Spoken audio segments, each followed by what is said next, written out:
For lesson 12.2, we're going to be using the formula for the area of a circle, and that is equal to pi times radius squared.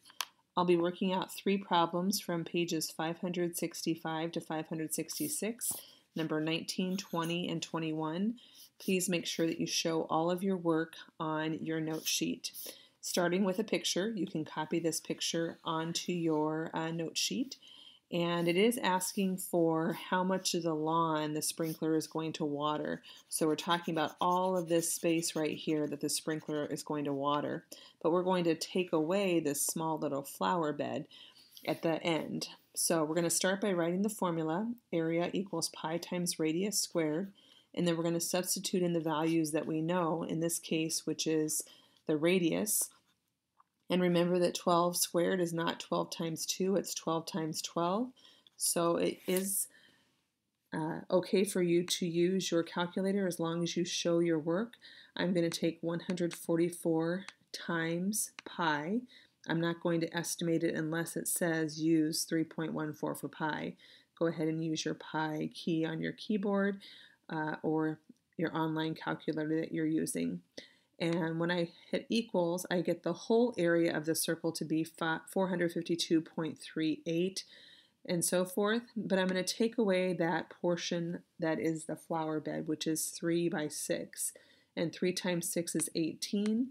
And when I take away 18, I get 434.4. So my last line will be 434.4.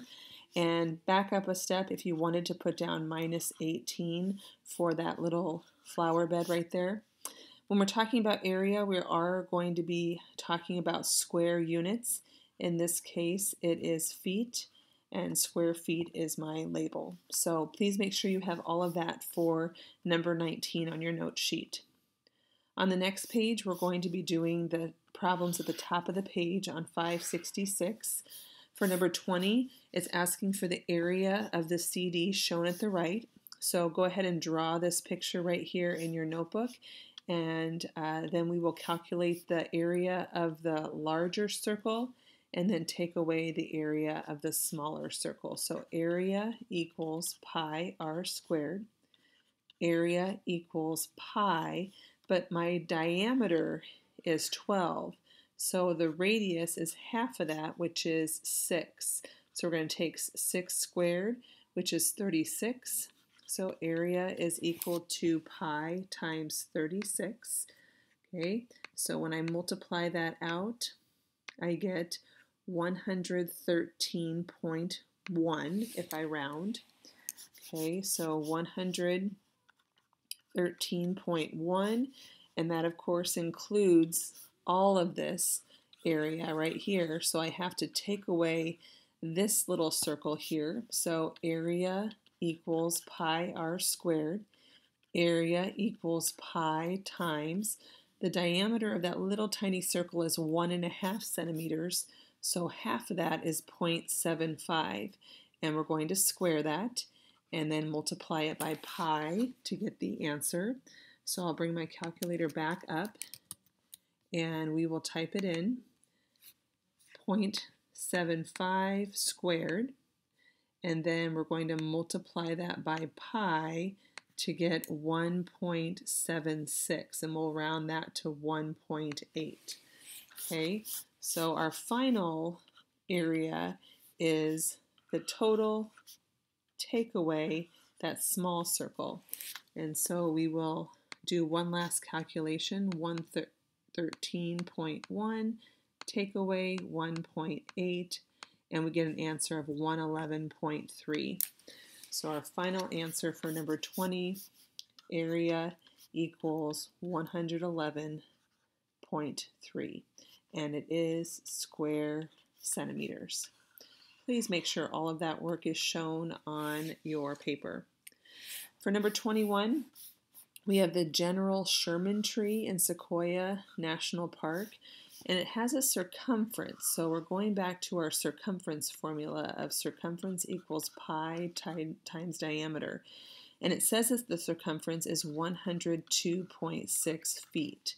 So it says If the tree were cut down at the base, what would the area of the cross section be?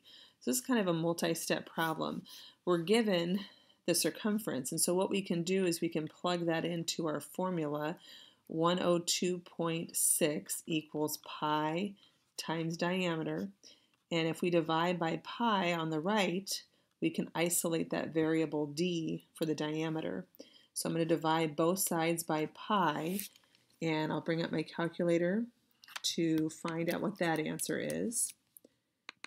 And 102.6 divided by pi is equal to 32.658. So we'll round that to 32.7.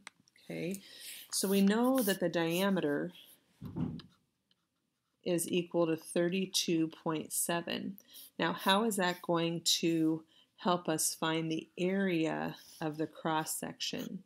Well, we know that the area of a circle is equal to pi times radius squared.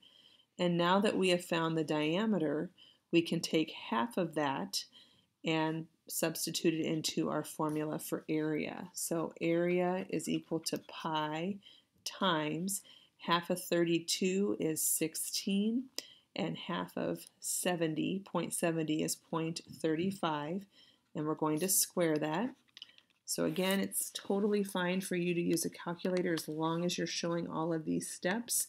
I'm going to take 16.35 times 16.35 times pi to get 839.8. And I'm going to round to the nearest tenth there, so 839.8, and that is measured in square feet. So the area of that cross section would be 839.8 square feet, which is a very large base of that tree. For a little extension, go ahead and look up that tree in Sequoia National Park and see what information you can find out about it.